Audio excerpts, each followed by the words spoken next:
Warning, the views and beliefs in the following program does not reflect the views of Boom Broadcasting. We give full creative control to our creators and do not believe in cancel culture.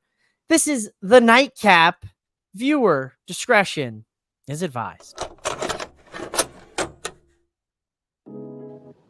Live from the MOWM studio, Boom Broadcasting presents the Nightcap.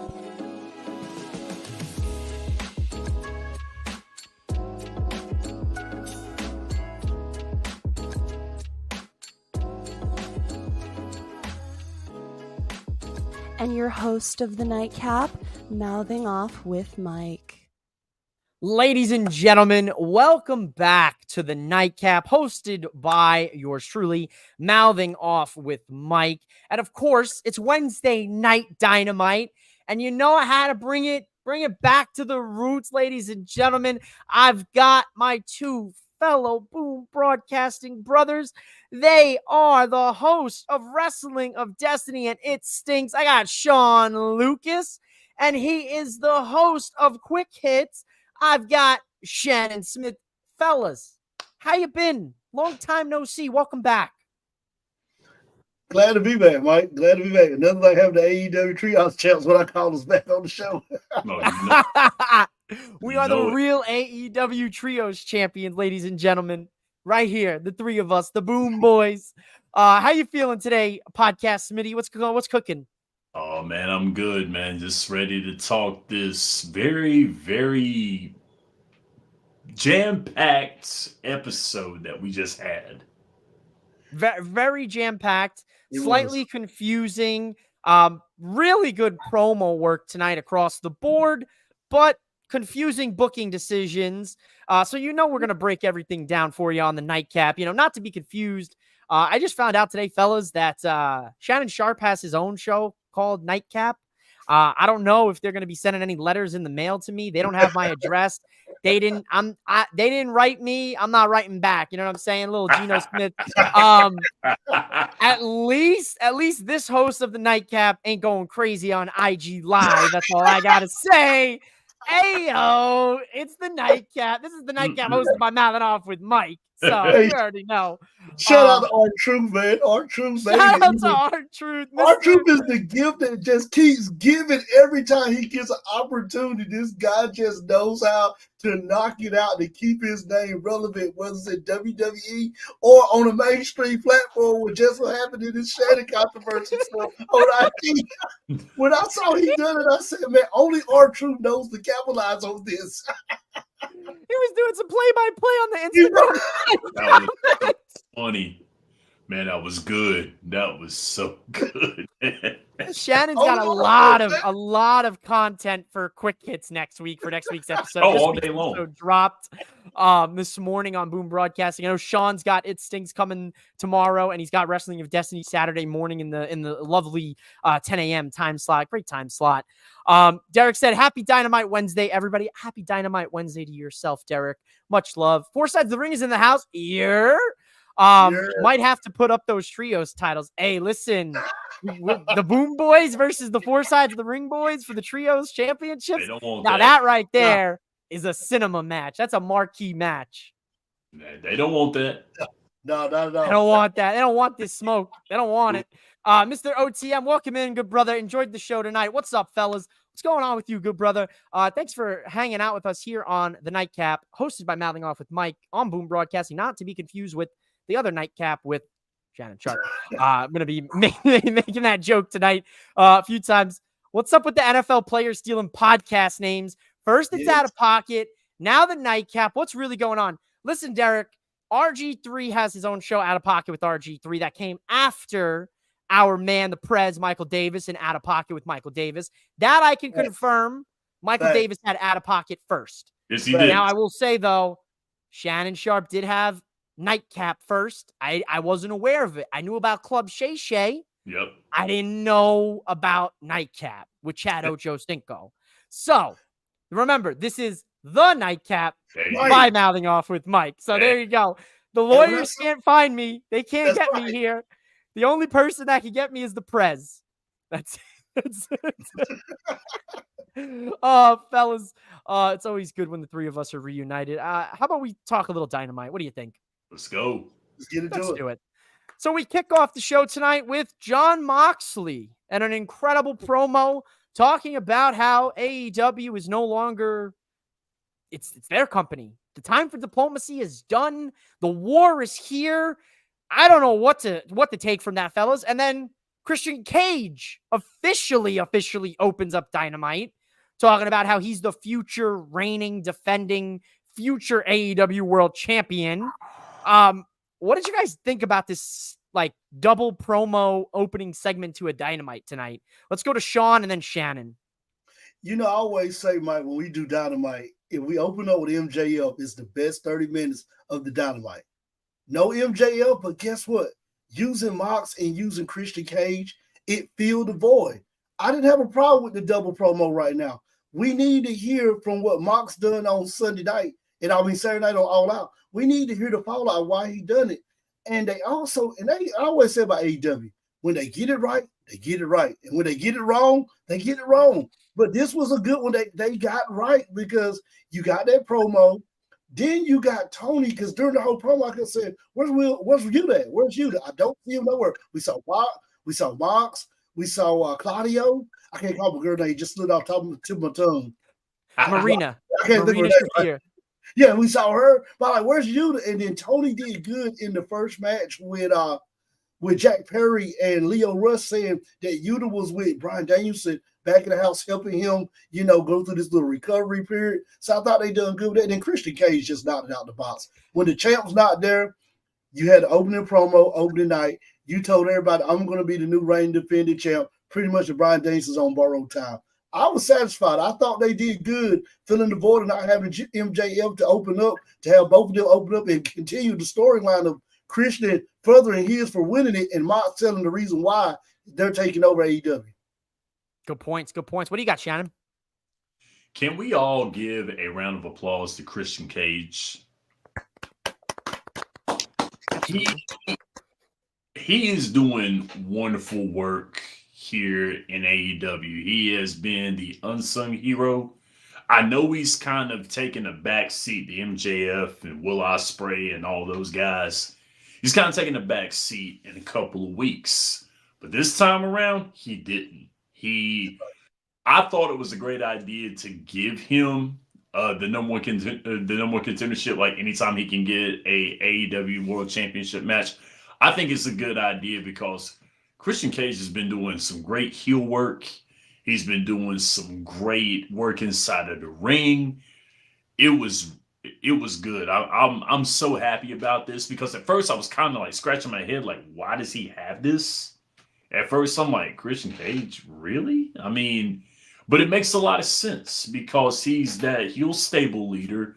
He's the mouthpiece. And of course, he's carrying this here. He's carrying it. He's doing well. And then Mox on top of that as well, too. I mean, getting all of these misfits together, getting Pac, getting Claudio, getting this core group together of a bunch of guys who just going to go out there and just beat the hell out of everybody. It's a great idea. I mean, it's perfect because that fits Mox's personality as a wrestler, and it's just overall working. But like Sean says, there's no gray area with AEW. When they get it wrong, they get it wrong. But when they get it right, they get it right. There's no in between. There's no middle ground. But this time around, I was good with it. I was glued. I loved it.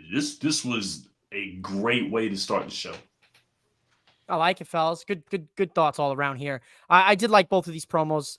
Definitely glad that we finally got a little bit of an explanation from Mox.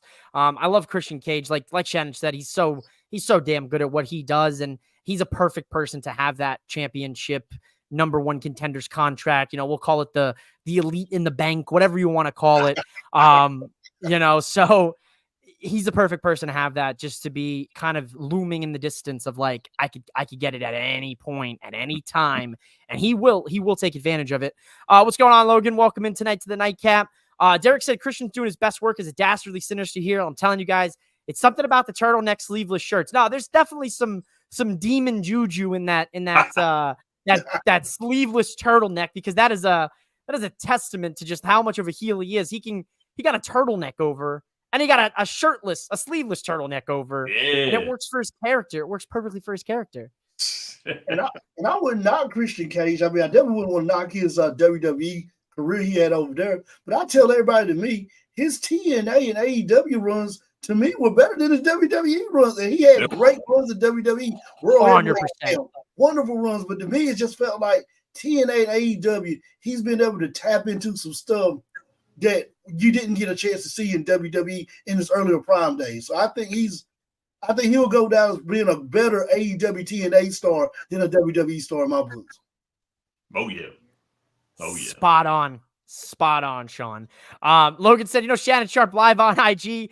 Oh, Logan, go when the show's over, go back to the beginning of this episode. You'll appreciate the beginning intro, tonight's monologue for the Nightcap. I was torn on this match, fellas. The in-ring work was solid, but it just kind of took me by surprise with Jack Perry versus Lio Rush. Strange. I don't really have too much to say. The in-ring work was good. Jack Perry obviously wins. Not really too much on meat on the bone for me here. Sean, Shannon, do you have any thoughts about this at all? Like you said, Mike, good match. Lio Rush, to me, looks better here than he did in WWE NXT. Yeah. We'll say that, but you just felt like it was one of those matches we just threw on the card. Did like the Jack Perry came in on the scapegoat bus, thought that was real cool. Bringing him in that way through the back door, like, I'm just getting here, got to go do the match. Think that just builds up to the aura of what they're building with him. But like you said, the match was good. Just it felt like it was just thrown in on the card as a placeholder. Yeah. Shannon, do you have any thoughts on this one or no?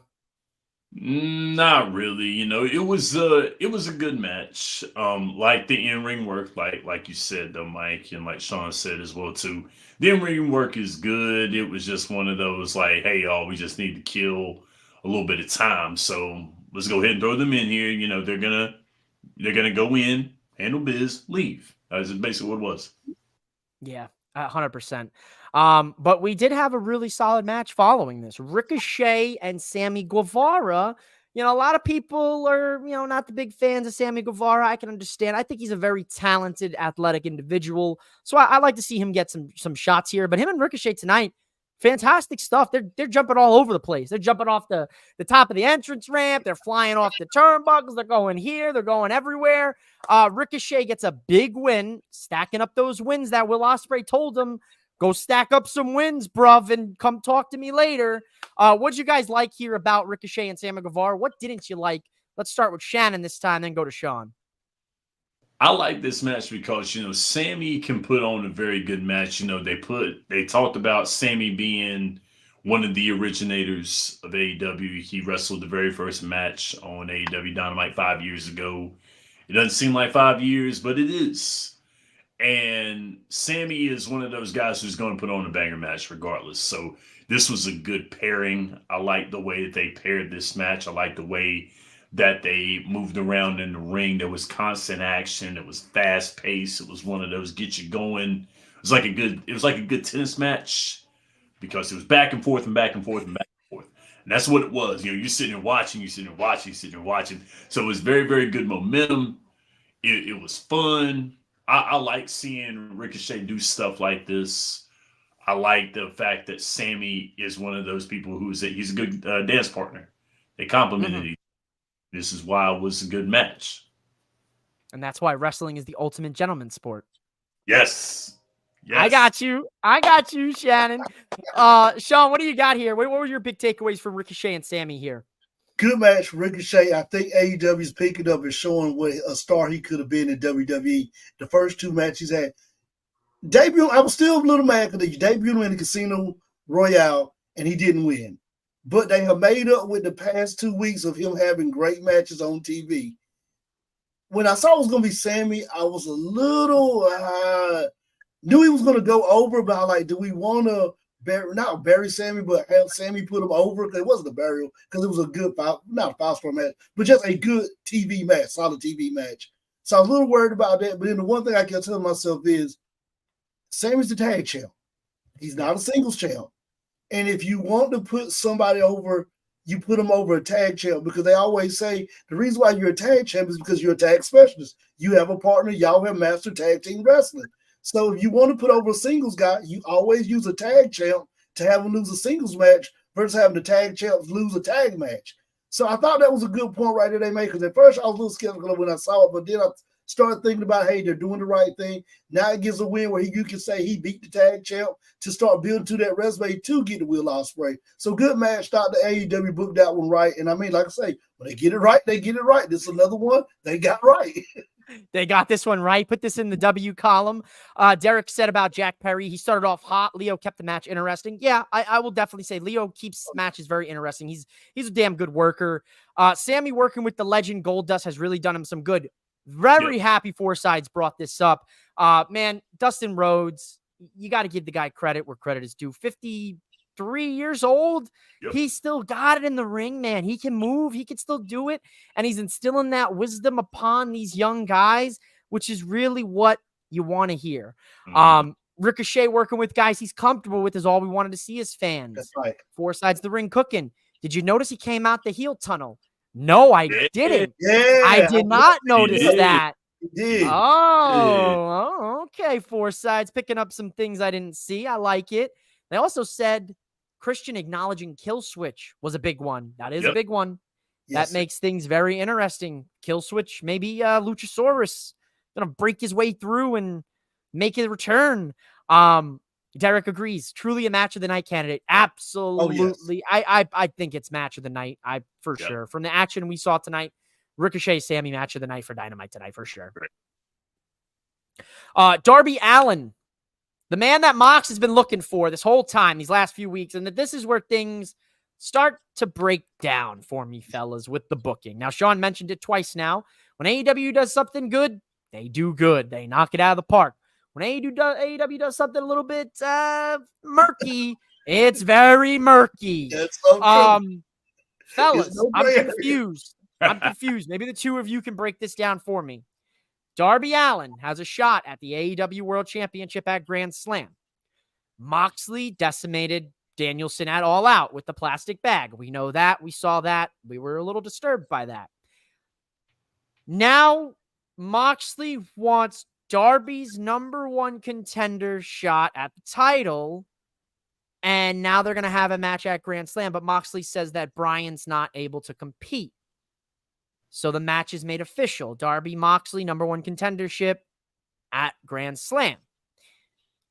Let's fast forward a little bit, fellas. Hang with me here. Nigel McGuinness has challenged formally Bryan Danielson to a match at Grand Slam for the AEW World Championship. So, fellas, what do we make of this? Because I'm confused. I was just talking with someone, Ringside Renaissance on Twitter, and we were kind of like, the booking here, confusing. What do you guys make of this? Let's go to Sean. It's very confusing, because when Darby and Mox did that, and he told you the reason why we were having this match, Danielson cannot compete. I said, okay, here's 1 or 2 things you can come out of this match. Mox puts Darby over and gives Darby just a little bit more. I mean, Darby's a star. He's a star. We already know that. Top star at AEW. But gives him just that little bit of oomph that you can say going into a Bryan Danielson match that he has a puncher's chance of winning this match. But then you get Nigel McGuinness who says, I'm challenging Danielson at the pay-per-view that Mox just said he won't compete on. Like, what are you doing? Like, I'm totally lost. If he's not going to be there, you just told a great story to propel Darby to get him ready so that you can say, okay, here's a guy that we think can beat Danielson. But now having this, you're like, well, you just say he's not going to be there. Now he's going to be there fighting Nigel McGuinness. Like, when they get it right, they get it right. But this is one of the ones I like, man, they got it wrong. This was a hard wrong on this one. What do you got, Shannon?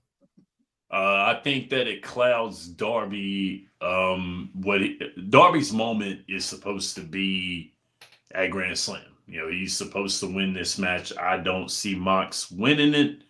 He's going to make the match. It's going to be a compelling match. It's going to be really, really great. Could main event it. Who knows? We don't know. But Nigel McGuinness and Bryan Danielson, you said he wasn't going to be there, and now he's going to be there. It's for the world title. We all know Nigel McGuinness is not winning this championship. We all know that. And if you don't, you know now. So still, it's just like, okay, you want to put Darby over, which is what this match is for. but then you want to put him over, but yet the guy he's supposed to be wrestling, you're going to put him in a match. Although you said you wasn't going to put him in a match, you're still going to put him in the match, and that's going to overshadow Darby and Mox. Bad move. Bad move. Yeah. And here's where things get even more convoluted in this. You know, you just brought Jon Moxley back with this new faction. Right. Now they're going around, they're kicking the shit out of everybody and their mother and the backstage personality. Everybody's getting beat up. And then now you're in a pickle because it's like the number one contender for the title is going to go up against Moxley. So it's like feasibly Moxley loses. Does that make Mox look bad with this whole group thing where he's a badass? Right. Then if you have Darby lose, then Darby looks like a complete idiot because the champion's wrestling Nigel later on the show or you know, having a title fight anyway. So it's kind of like, well, why would we go from point A to point B? Why would we go from point A to point F? You know, we skipped half the letters there. And then you have Christian Cage looming. Yep. We recognize that. Now, I will say, fellas, agree to disagree. Darby tonight, one of the best promos I've ever heard from Darby Allin. Yeah. Oh, yeah. Yeah. Oh, I was locked Not in. Not out of the park. Very good. Very good. Moxley locked in. Pac locked in. The promo tonight on AEW was spectacular. I love when AEW does this. Pac, I'm telling you, he knows exactly when the right time to do it. Don't wait for the cameraman to jump on the apron to get that straight shot. He walks right to that shot, gets that corner shot, and it just makes him look so more devilish and dastardly, like, I'm going to kill you, I'm going to murder you. He just has it. And I mean, when he done that, I was like, great to go, Pac. Great camera work. Good job to the cameraman for not wanting to jump on the apron to give you that straight shot, give you that side angle shot. Yeah, absolutely. Eric called it. He said it was a matter of time before Nigel was facing Danielson. Nigel McGuinness is his nominee of Hater of the Year. I like that, Derek. I mean, Nigel's been yapping for over 2 years on commentary. I mean, you got to give him an honorable mention at least at this point. 04 Ring of Honor fans will be tuning into Grand Slam. Yeah, absolutely. 100%. Darby crushed his promo, his best one yet. Yeah, man, Darby's coming into his own. I've been saying for a while, fellas, Darby's a guy that I think could be a world champion. I think the logic here was I think Tony Khan realized he's 3 weeks away from Wrestle Dream. And he has to stall. This is my theory, and you guys can give me your theories. My theory is Tony saw it. He was like, all right, well, Darby's going to go up against Danielson at Grand Slam, but I don't want Danielson to drop the title just yet. Mm-hmm. So I got to figure out a way to kind of pigeon-toe this where I can get Darby out of this. I can insert a guy like Nigel so he can get that match, that dream match we've always wanted, you know, since, you know, the last time Nigel could lace him up. And then this way I can give Darby a big win against the Moxley. And then I can stall this out now for 3 weeks and then have this culminate in Washington in these guys' home states. That's my theory on this. And you could have went with that, but the thing is, you could have kept Danielson off this pay-per-view, like Mark said, and have Nigel and Danielson tear the house down on the Dynamite for a main event. I mean, I know you don't want to put Nigel on a Dynamite because it's been a long time since he laced him up, so he deserves to get that one shot on a premium live event. But I mean, put it on free cable TV and watch the ratings go up to see him come have that one dream match. Yeah. You could have had it right after the pay-per-view with Darby and Mox. The following Wednesday had Danielson and Nigel go at it right there. That's what I thought was going to happen tonight. I thought Mox and Darby was going to be announced for next week. Yeah, I thought that's what I was thinking as well, too. I mean, they've been putting everything else on free TV. Why not?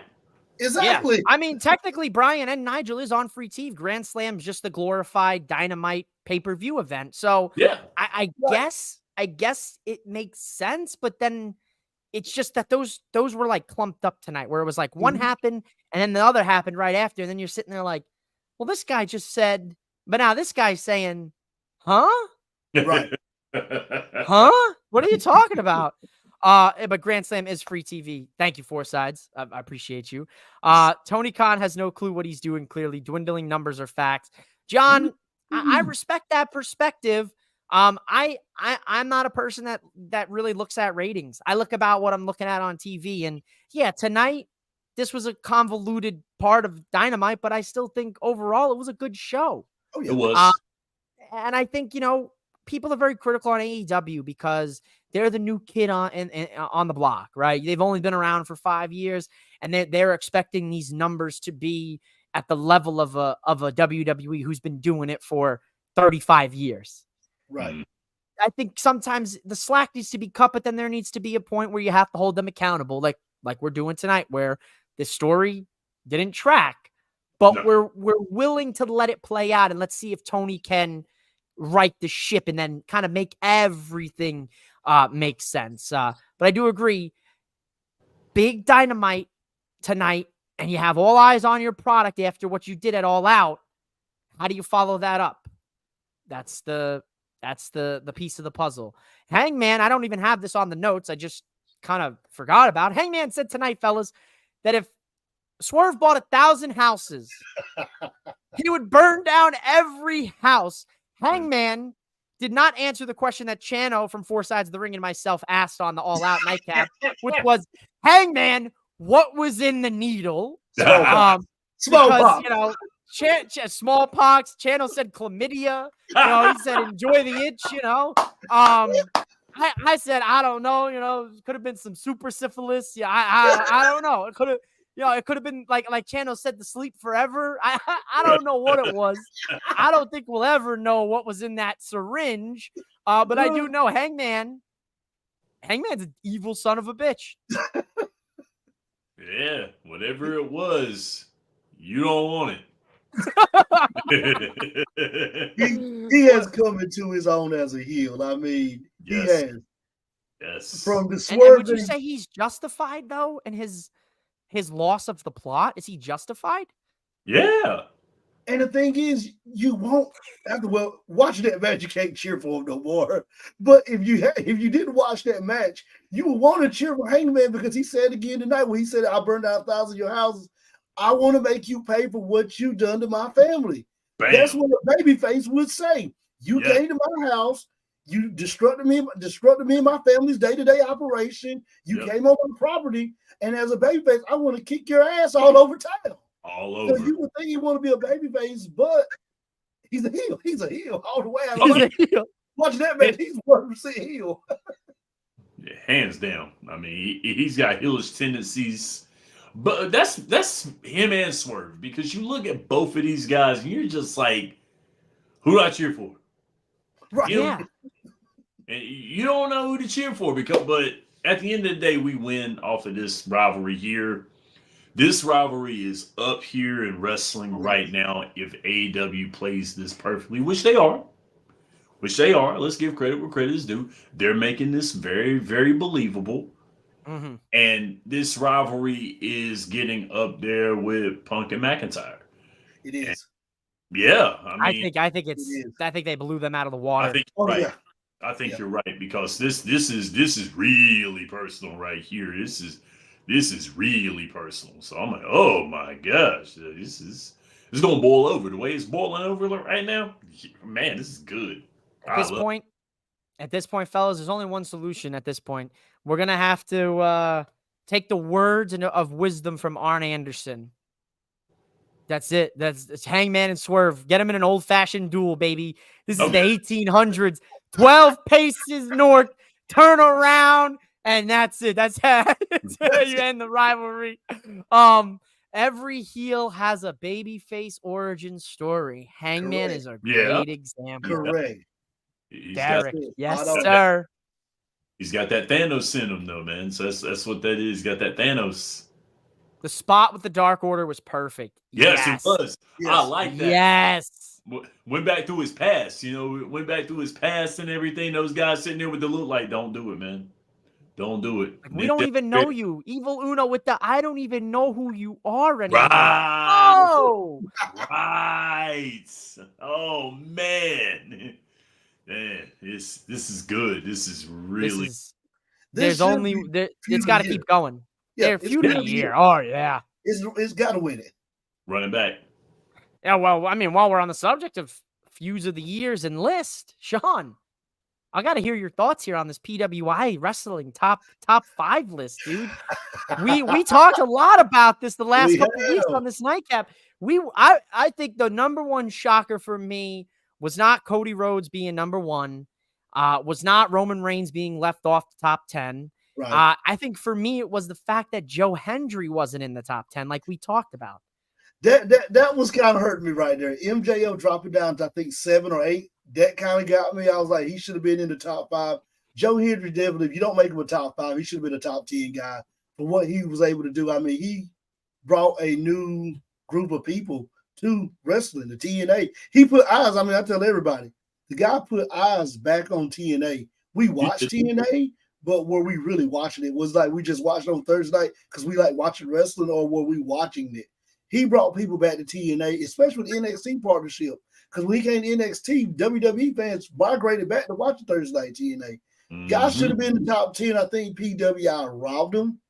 I haven't got my magazine yet. I've just went and read it digitally, so I'm waiting on my hardcover magazine to come in the mailbox for me to read, so I can really make my notes and scratch all over it. But the guy should have been in the top 10, no doubt about it, for what he's done, for the social media presence he's brought back to professional wrestling. What do you think about that list, Shannon? Did you see any names on that top 10 that you were kind of like, they should be higher or lower, or what did you think? I like that they put Swerve in the top 5, though. I do. Well, put him in the top 3, which was good. Yeah, I thought. I mean, I'm kind of with Wayne on this one here. I think that Swerve should be the number 1 wrestler right now. I know Cody is really, really over right now. I get it. But I think when it comes down to body of work, Swerve is doing so much better. And that's not a bad thing. That's not a disrespect thing. It's just the fact that what Swerve has been doing. Like, the man's had the championship. He ended up losing the championship. But now he's about to be in one of the biggest rivalries of the year. So why in the world would you not put him at number 1? So that part I'm happy about, because they put him within the top 3. I was surprised not to see Joe Hendry at least in the top 10. I mean, if he wasn't in the top 5, you had to put him in the top 10. I'm with Sean on that. Was there anyone else? No, I think I'm okay. I think I am. There was some in there I'm kind of like, but yeah. For me, the big one was Gunther. I know the Prez talked about it on Drop the Mic. Gunther was one that I felt was too low on the list. I felt that Moxley was too high on the list. Yeah. And I felt that if you want to get crazy, and I know Four Sides is watching this, they call me the president of the Cody Rhodes fan club. I'll be real. I think Danielson should have been in that list as well, that top 10 list. And I think Ospreay should have been 1, Cody 2, and Swerve 3. Yeah. I think the top 3 needed to be flipped around a little bit. Yeah, I will say that. Ospreay got robbed. Yeah, he got Ospreay robbed. did.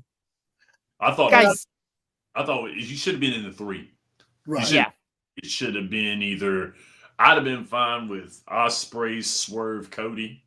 Yeah. Or Swerve, Ospreay, Cody. I would be fine with either one of those, because I think those 3 are the core guys. And AEW did kill the PWI because they do have. They've got the best roster. Like, let's just be. Yeah, they've got the best wrestlers. Absolutely. When it comes down to no doubt, like pure wrestlers in ring performance, AEW's got the best guys. Let's just be honest. And then they added on Ricochet as well too, who is a very good performer as well too inside of the ring. It's a no-brainer but WWE does have the storyline that everyone wants to see. They have the storylines. They have the entertainment aspect. And, of course, they struck gold with the NXT TNA partnership there. Excellent move. And that's what's giving them the upper hand right now. So I'm good with it. I think Gunther should have been higher. Moxley lower. Because Gunther just won the world championship after a great Intercontinental Championship run, breaking the record for the longest time, holding the title for continuous reign of more than 1 year. again. I mean, one of those 5, and then goes straight into winning the world championship, which was good, very smart. But yeah, yeah, some of these guys we gotta sit down and talk to them. Let us onto these votings. Since we Exactly. do this, since Yeah. we do this, we can be in there, get us a vote. We Yes. need Get us to. a vote. We're like the baseball writers, dude. It's like when the baseball writers for the Hall of Fame. It's like you could slide some of them votes out. We can cover this for you guys. I like it. These are some good thoughts, fellas. Appreciate you guys. Let me go a little off the script here tonight for Dynamite because I had to hear your thoughts. I know we talked about it for weeks on end. But we got Mariah May versus Queen Aminata tonight. Really good women's match here tonight on Dynamite. We're back to the formula. Only one women's match tonight. A little sad about it, but from what we saw, I was happy to see Queen Aminata on TV tonight. We're starting to get more of the women on television, not just the Willows and the Chris's and the Mercedes and the Brits. We're starting to see Queen Aminata make a return. We're getting Thunder Rosa. We're getting Deanna. Let's start getting them on Dynamite as well. This was a good match for me, fellas. What do you got here between the Glamour and the Queen? Let's go to Sean. Good match right here. Glad, like I said, glad to see the Queen back on TV. Mariah May, she's doing exactly what she needs to do, being the champ, winning these matches, putting on good matches, and just setting up for that return match for her and Timeless Tony. So I think Mariah May is just the glamorous. She's just doing exactly what she's supposed to do as a champ, setting up for her next big match. I like it. Shannon, what do you got? She's stacking up bodies, setting it up for when she sees Thomas Tony Storm back in the ring. I do like the Queen, though. I do like the Queen. She's very, very good. She has some very good spots in the match as well. But we all know that Mariah May was going to win this. She's not dropping that title because she will see Timeless Tony Storm. I dare say before the end of 2024.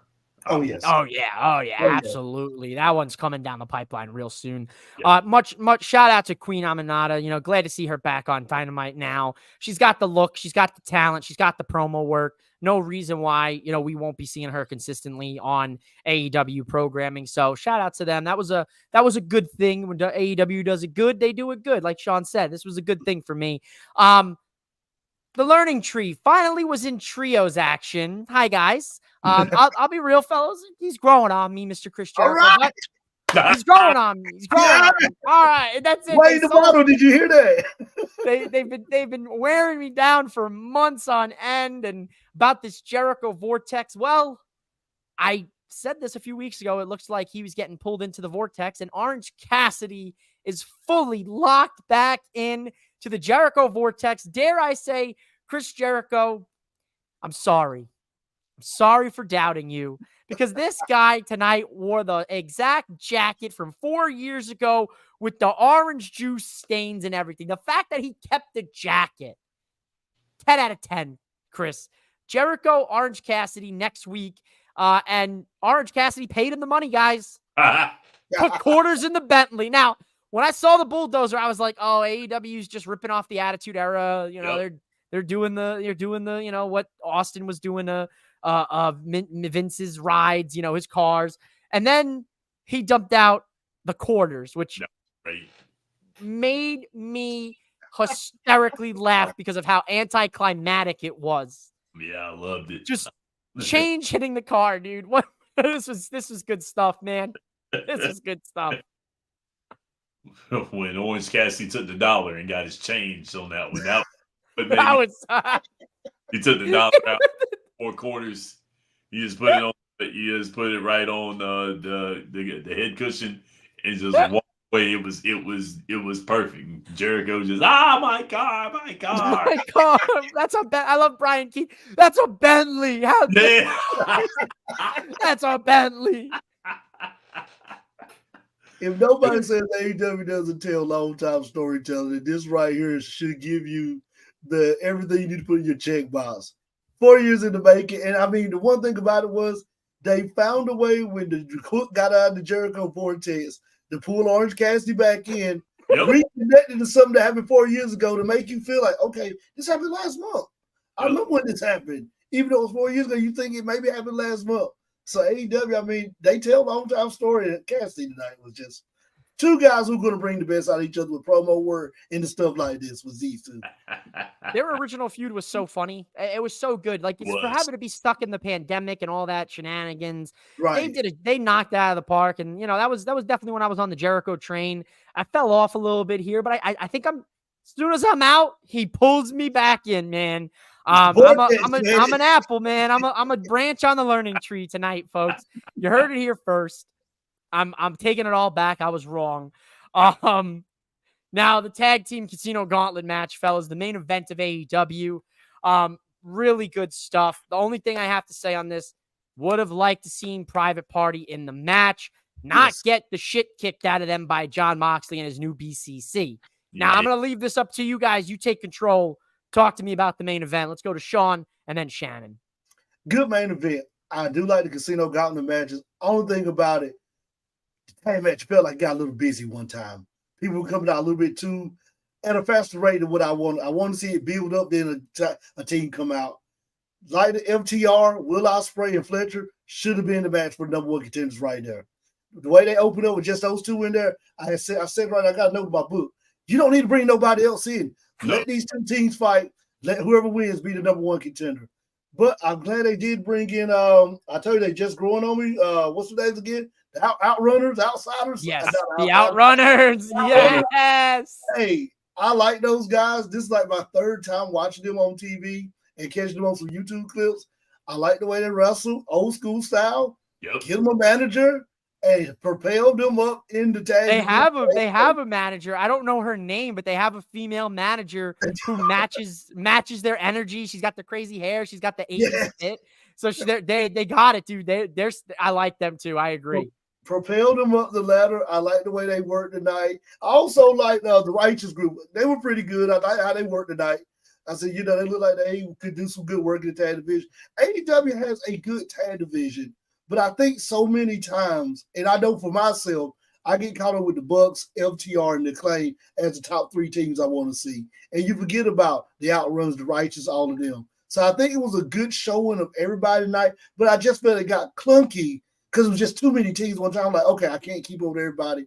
But I was glad that Ospreay and Fletcher won because I think this will turn on Fletcher. And we talked about this a few weeks ago on the Nightcap, all three of us, that Fletcher now will start pulling away from Don Callis and have that true babyface run. So I think this is step one that we get ready to see of that. Interesting, Sean. 4 sides of the rings on the other side. They don't think the right choice was Kyle and Will. They don't think so. It's an interesting. I was making the joke in my head, fellas. The Outrunners. Honestly, I would have been cool with the Maximum Connection MXM. I would have been cool with Mansoir and Massey. Like them two are hilarious, dude.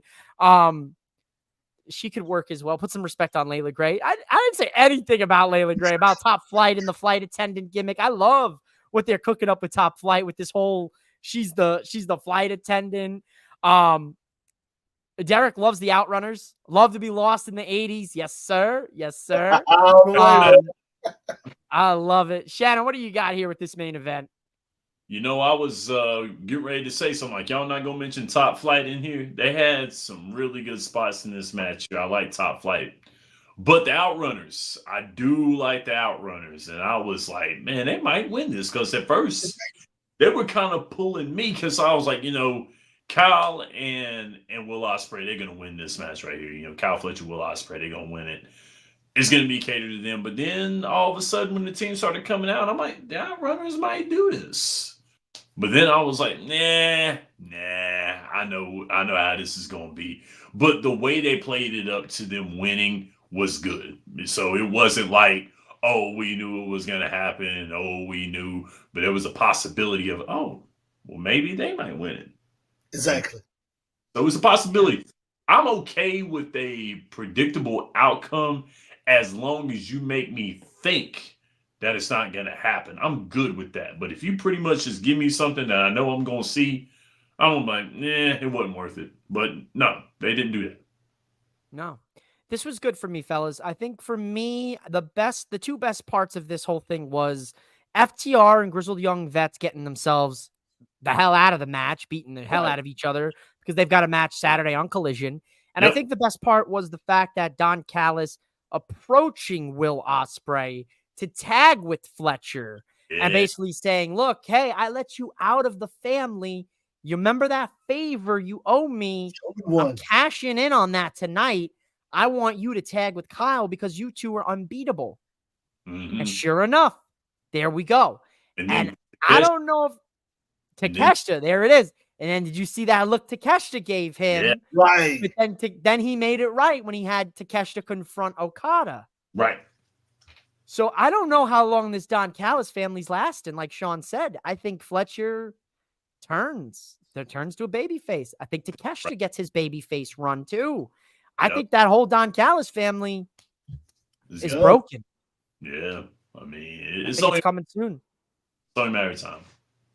It's only a matter of time, fellas. Ospreay and Fletcher do win, so they are going to get a shot at the Young Bucks. I believe it's at Grand Slam, right? I think so. The match is going to be at Grand Slam. Do you see Ospreay and Fletcher beating the Young Bucks? No. I think I don't know.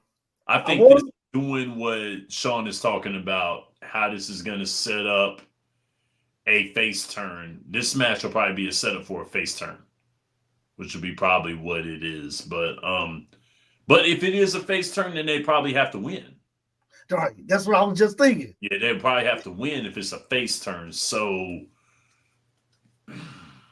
I think they're going over. I think they go over. You think they go over? You think they take the titles? I put anybody over the Young Bucks. I would say I put myself over the Young Bucks right now. Now, the only let's team up and go beat the Young Bucks. That's what I'm looking at. That's the only problem that I got. You know, you got a tag team that's not really a tag team that's gonna beat an actual tag team for the tag team championships.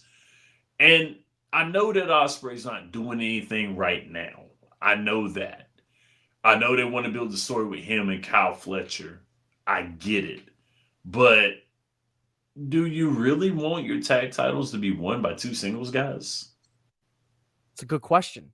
The other question is do you want to do the same thing that you did with MJF and Adam Cole, where you have one of your champions holding a tag title, and now you effectively either have to have Ospreay double booked to defend the international championship, or you put the international championship to the back burner.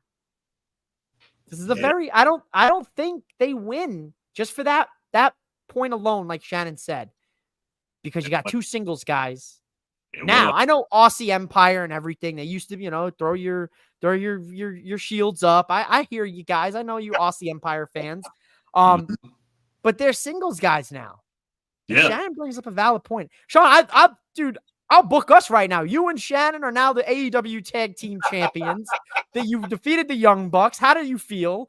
Post-game interview, right? Get the titles up. I'll book any tag team over the Young Bucks right now because, to be honest, the Young Bucks are a tag team that don't need the tag titles to be entertaining.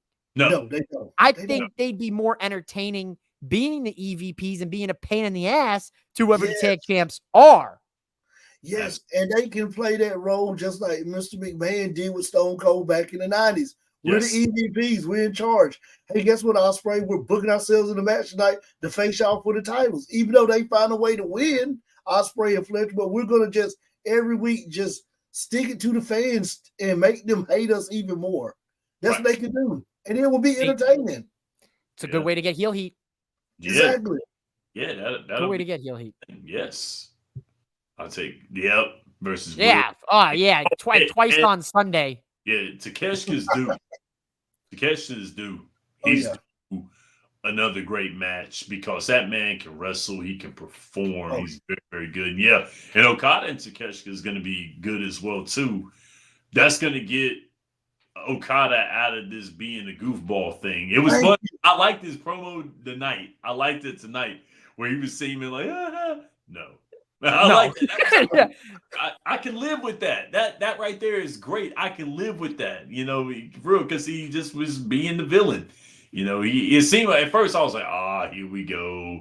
He's gonna be a chump. He's gonna sell so short. Then when he done that, I was like, okay, cool. All right, I'm in now. I can work with that.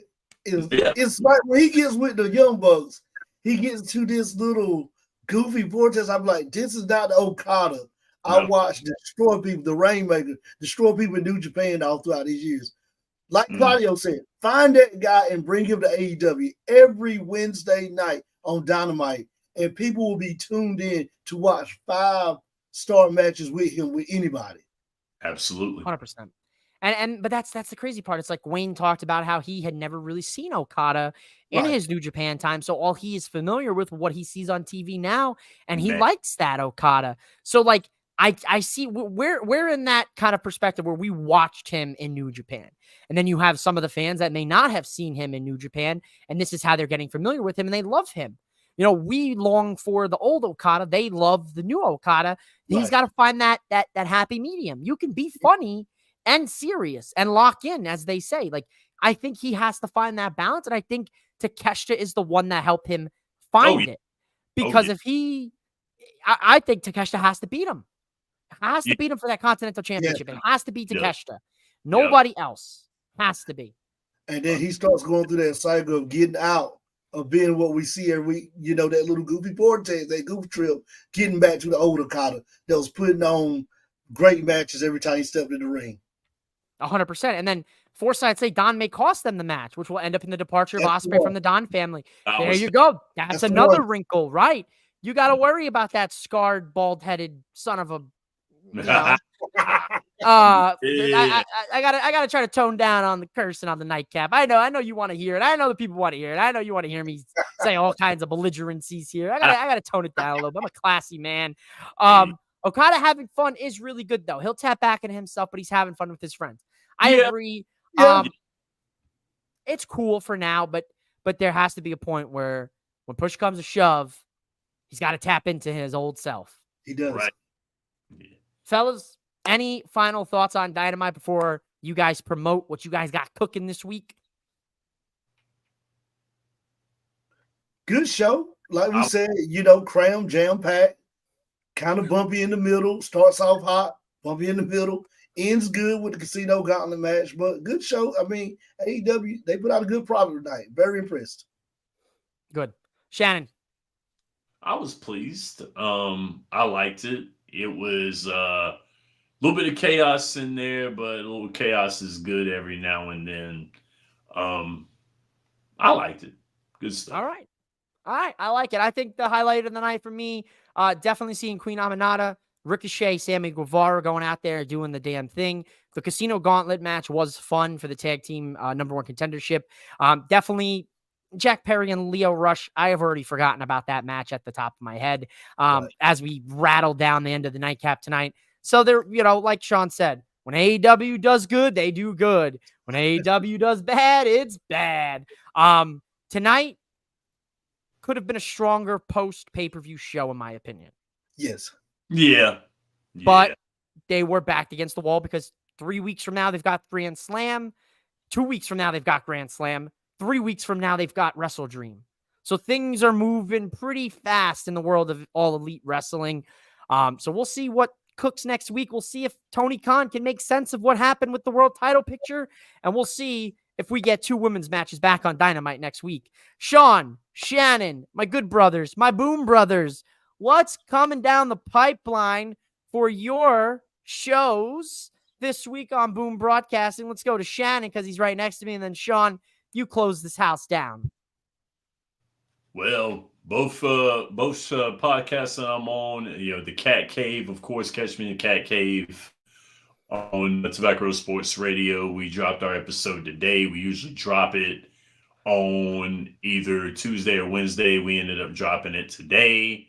So the analysis of the ugly game that we had, 47-10 loss, what we thought about Bryce Young, what we thought about the defense.